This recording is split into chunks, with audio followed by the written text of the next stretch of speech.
Hello दोस्तों, welcome back.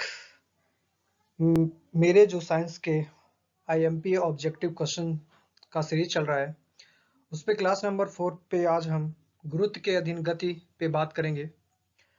इस पे जो 30 आईएमपी क्वेश्चन है मैं वो आप लोगों के सामने ला रहा हूँ, तो आप ध्यान से पढ़िएगा और आपको वीडियो को सब्सक्राइब करना है मेरे चैनल को और बेल आइकन को दबा लीजिए, जिससे मेरे अगला नोटिफिकेशन आपको मिल जाएगा।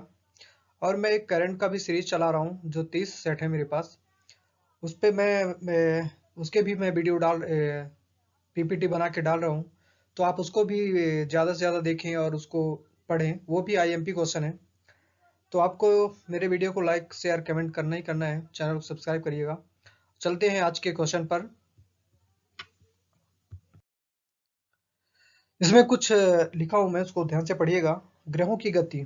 सूर्य के चारों ओर कुछ पिंड अपनी अपनी कक्षाओं में परिक्रमण ऑर्बिट्स करते रहते हैं, जिन्हें ग्रह कहते हैं। पृथ्वी का एक तथा मंगल के 2 उपग्रह हैं। शनि के 61 एवं बृहस्पति के सर्वाधिक 69 ग्रह हैं। ठीक है, तो अब इसको ध्यान रखिएगा। तो क्वेश्चन नंबर पहले पे आए हैं आप, इस पे बात करते हैं। क्वेश्चन नंबर पहला है, निम्न में से किसने न्यूटन से पूर्व ही बता दिया था कि वस्तुएं पृथ्वी की ओर गुरुत्वाकर्षित कर होती हैं। तो न्यूटन पहले ऐसे कौन से शख्स थे जो उन्होंने बता दिया था कि पृथ्वी की ओर गुरुत्वाकर्षित कर होती है? तो उन्हें आर्यभट्ट, बारामीहिर, बुद्धगुप्त या ब्रह्मगुप्त? तो इसका उत्तर होगा ब्रह्मगुप्त हैं, जिन्होंने पहले बता दिया था कि सभी वस्तुएं पृथ्वी की ओर गुरुत्वाकर्षित कर होती हैं। क्वेश्चन नंबर 2 पे आते हैं। गुरुत्वाकर्षण का सिद्धांत किसने दिया था? चार्ल्स न्यूटन ने, चार्ल्स बेबेज ने, आइजैक न्यूटन ने, जॉन एडम्स ने? इसका उत्तर है आइजैक न्यूटन ने। जो सिद्धांत है उन्होंने आइजैक न्यूटन ने दिया था। क्वेश्चन नंबर तीसरा है, गुरुत्वाकर्षण के सर्वाधिक नियम का प्रतिपादन किसने किया था? सर्वाधिक नियम का प्रतिपादन किसने किया? Newton, Galileo, Copernicus, Einstein? इसका उत्तर होगा न्यूटन ने सबसे ज्यादा गुरुत्वाकर्षण के सर्वाधिक नियम का प्रतिपादन किया है। क्वेश्चन नंबर 4 है, अंतरिक्ष यात्री निर्वात से सीधे खड़े नहीं रह सकते, क्योंकि? इसका क्या रीजन है? गुरुत्व नहीं है, वायुमंडल में सहायता बल बहुत तीव्र होता है, सौर वायु ऊपर की ओर बल लगती है, वायुमंडलीय दबाव बहुत कम होता है। जिसका उत्तर क्या हो गया? अंतरिक्ष में क्या गुरुत्व नहीं है। क्वेश्चन नंबर 5 है, अंतरिक्ष यान जो चक्कर लगा रहा है से एक सेव छोड़ा जाता है तो वह क्या होगा? मतलब उसकी क्या रिएक्शन होगी? पृथ्वी की ओर गिरेगा, कम गति से गतिमान होगा, अंतरिक्ष यान के साथ साथ उसी गति से गतिमान होगा, अधिक गति से गतिमान होगा? तो इसका उत्तर होगा अंतरिक्ष यान के साथ साथ उसी गति से गतिमान होगा। क्वेश्चन नंबर 6 है, पीसा की झुकी हुई मीनार गिर नहीं जाती, क्यों? इसका क्या रीजन है? वह शीर्ष भाग में पतली हो गई है, वह बड़े तल क्षेत्रफल का आच्छादित करती है, इसका गुरुत्वाकर्षण केंद्र निम्नतम स्थिति में रहता है, गुरुत्व केंद्र से जाने वाली ऊर्ध्वाधर लाइन रेखा तल के अंदर से रहती है। इसका उत्तर होगा गुरुत्व केंद्र से जाने वाली ऊर्ध्वाधर लाइन रेखा तल के अंदर रहती है। क्वेश्चन नंबर 7 है, यदि पृथ्वी और सूर्य की दूरी जो है उसके, यहाँ पे कुछ लिखा है दोगुनी होती है, उसके स्थान पर दोगुनी होती है, तो सूर्य द्वारा पृथ्वी पर गुरुत्वाकर्षण बल जो पड़ता है वह होता है, पर सीन होगा शायद, देख लेना आप। जब जितना है, अब जितना है उसका 2 गुना, अब जितना है उसका 4 गुना, अब जितना है उसका चौथा भाग, अब जितना है उसका आधा भाग।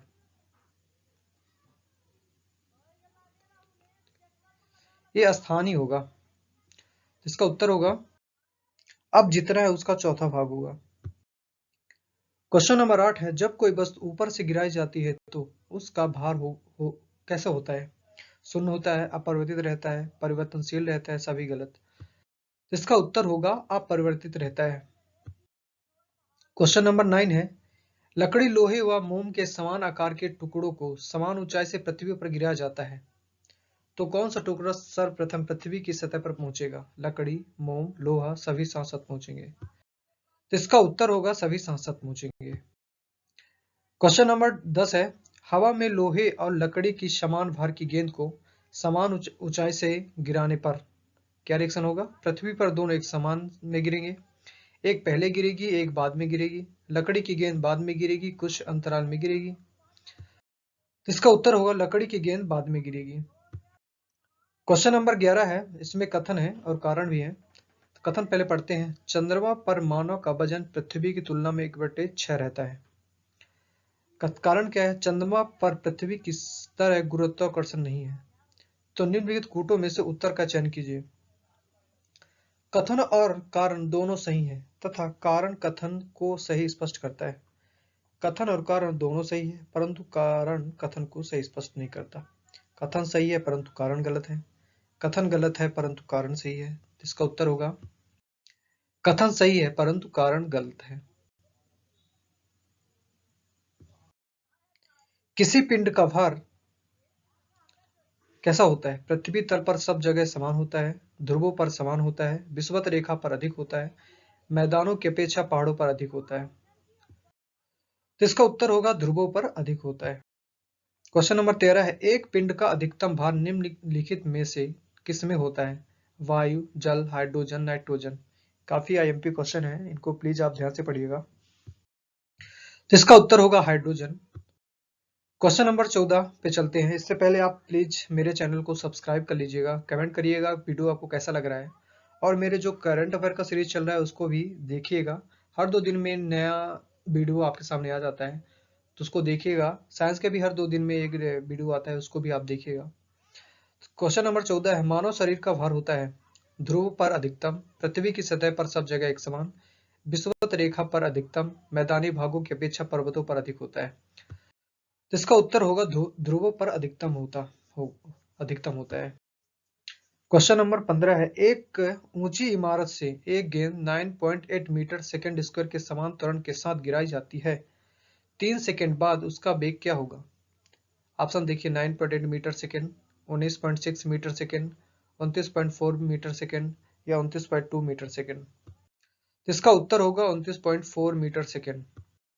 क्वेश्चन नंबर 16 है, यदि पृथ्वी का द्रव्यमान वही रहे और त्रिज्या 1% से कम हो जाए तब पृथ्वी के तल पर गुरुत्व जी का मान क्या होगा? 0.5% बढ़ जाएगा, 2% से बढ़ जाएगा या 0.5% कम हो जाएगा या 2% कम हो जाएगा। इसका उत्तर हो जाएगा 2% बढ़ जाएगा। ठीक है, जितनी त्रिज्या कम होगी ग्रेविटी बढ़ेगी, अगर त्रिज्या बढ़ रही है तो गुरुत्वाकर्षण कम होगा। क्वेश्चन नंबर 17 है, विनाशकारी भूकंप के गुरुत्व के कारण त्वरण होगा। किसके कारण त्वरण होगा? अगर 550 सेंटीमीटर स्क्वायर से कम है, या 750 सेंटीमीटर स्क्वायर से कम है, या 950 सेंटीमीटर स्क्वायर से कम है, या 980 सेंटीमीटर सेकेंड स्क्वायर से कम है। इसका उत्तर होगा 980 सेंटीमीटर सेकेंड स्क्वायर से अगर भूकंप त्वरण के कारण, विनाशकारी भूकंप गुरुत्व के कारण त्वरण होगा। भारहीनता होती है गुरुत्वाकर्षण की शून्य स्थिति पर, जब गुरुत्वाकर्षण घटता है। निर्वात की स्थिति में उपरोक्त में से कोई नहीं। आज कुछ क्वेश्चन मिस्टेक हो गए हैं,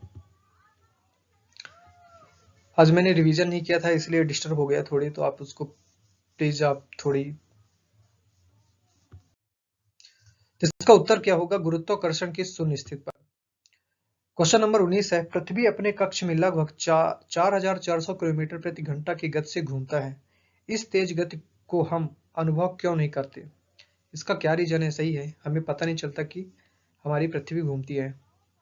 पृथ्वी के आकार की अपेक्षा हम बहुत छोटे हैं। पहले कक्ष में पृथ्वी की गति की अपेक्षा में हमारी गति शून्य है। संपूर्ण सूर्यमंडल की चलायमान है। पृथ्वी का गुरुत्वाकर्षण निरंतर हमें पृथ्वी के केंद्र की ओर खींचता है। इसका उत्तर होगा अपने कक्ष में पृथ्वी की गति की अपेक्षा में हमारी गति शून्य होती है। ये भी सही बात है। क्वेश्चन नंबर 20 है, यदि पृथ्वी का गुरुत्वाकर्षण बल अचानक लुप्त हो जाए तो निम्न में से कौन सा परिणाम सही होगा? वस्तु का भार शून्य हो जाएगा, परंतु द्रव्यमान वही रहेगा। वस्तु का द्रव्यमान शून्य हो जाएगा परंतु भार वही रहेगा। वस्तु का भार तथा द्रव्यमान दोनों शून्य हो जाएगा, वस्तु का द्रव्यमान बढ़ जाएगा। इसका उत्तर होगा वस्तु का भार शून्य हो जाएगा परंतु द्रव्यमान वही रहेगा। पृथ्वी के चारों ओर परिक्रमा कर रहा कृत्रिम उपग्रह है, इसलिए पृथ्वी पर नीचे नहीं गिरता क्योंकि पृथ्वी का आकर्षण ऑप्शन देखिए उतनी दूरी पर अस्तित्वहीन होता है। चंद्रमा के आकर्षण से निश्चय क्रम हो जाता है। उसकी नियमित चाल के लिए आवश्यक गति प्रदान करता है। उसकी गति के लिए आवश्यक त्वरण प्रदान करता है।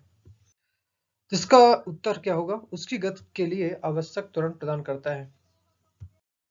क्वेश्चन नंबर 22 है, एक भू उपग्रह अपने कक्ष में निरंतर गति करता है।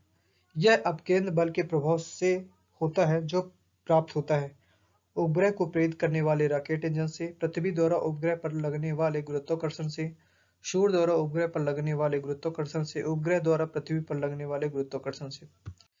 इसका उत्तर होगा पृथ्वी द्वारा उपग्रह पर लगने वाले गुरुत्वाकर्षण से। क्वेश्चन नंबर 23 है, कृत्रिम उपग्रह पृथ्वी से सुस्पष्ट से ट्रैक किया जा सकता है।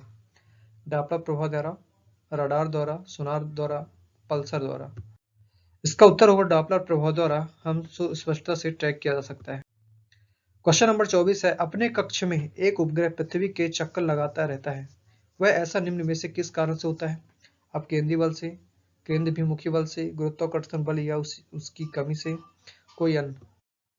इसका उत्तर क्या होगा? केंद्राभिमुखी बल से।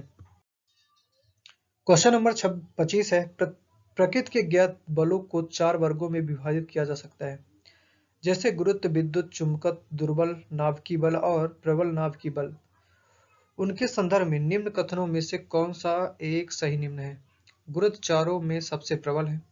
विद्युत चुंबकत्व सिर्फ विद्युत आवेश वाले कणों पर क्रिया करती है। दुर्लभ नाभिकीय बल विघटनाभिकता का कारण है। प्रबल नाभिकीय बल परमाणु के केंद्र में प्रोटॉनों और न्यूट्रॉनों की धारिता किए रखता है।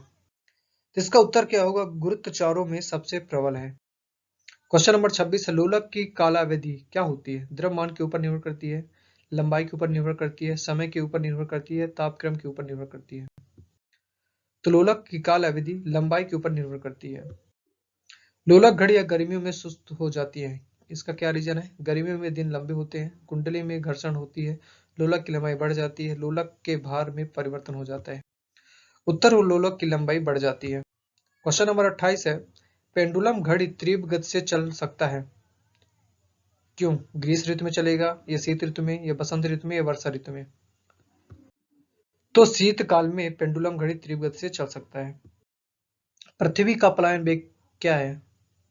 15 kilometre second, 21.1 kilometre second, 7 kilometre second, या 11.2 किलोमीटर सेकंड? तो पृथ्वी का पलायन वेग 11.2 किलोमीटर सेकंड है। ये लास्ट क्वेश्चन है आज के सीरीज का। चंद्रमा का वायुमंडल नहीं होने का क्या कारण है? यह पृथ्वी के निकट है, यह सूर्य से प्रकाश प्राप्त करता है, यह पृथ्वी की परिक्रमा करता है, इस पर गैस अणुओं का पलायन वेग उसके वर्ग माध्यम मूल वेग से कम होता है। तो इसका उत्तर होगा कि इस पर गैस अणुओं का पलायन वेग उसके वर्ग माध्य मूल वेग से कम हो जाता है। तो आई थिंक आपको सेशन अच्छा लगा होगा, और मैं क्वेश्चन आपके लिए जल्दी इसलिए पढ़ता हूँ क्योंकि आपके लिए रिवीजन है। आपको देखना है थ्योरी पढ़ने के बाद कि आपको ये क्वेश्चन आपसे आ रहे हैं नहीं आ रहे हैं, तो आपके माइंड में सेट होगा। ठीक है, इसलिए मैंने क्वेश्चन जल्दी पढ़ता हूँ, और वीडियो बड़ा ना हो इसलिए मैं क्वेश्चन जल्दी पढ़ता हूँ। तो आप लोग इसको माइंड ना करिएगा कि क्वेश्चन समझ में नहीं आ रहा है, आप प्लीज इसको आराम से पढ़िएगा, रोक रोक के पढ़िएगा, तो आपको माइंड में सेट होगा। तो थैंक यू आज के लिए, और मेरे YouTube चैनल को ओनली टेस्ट आप जो चाहो उसको प्लीज सब्सक्राइब कर लीजिए, और मेरे चैनल को कमेंट, लाइक, शेयर करना ही करना है। ठीक है, तो आप इन बातों का ध्यान रखिएगा, और मेरे अगले वीडियो का इंतजार करिएगा। मैं 2 दिन बाद फिर नया वीडियो, नया चैप्टर का लाऊंगा, तो ठीक है, उस पर ध्यान दीजिएगा। और जो मेरा करंट का क्वेश्चन है वो कल करंट के क्वेश्चन आएंगे, उसको भी आप देख लीजिएगा। मैं प्ले लिस्ट में सभी आपको मिल जाएंगे। मेरे चैनल को सब्सक्राइब करिएगा, उसे प्ले लिस्ट में जाइएगा तो आपको सभी वीडियो मिल जाएंगे। ठीक है, thank you for my watching video. Thank you so much. जय हिंद, जय भारत।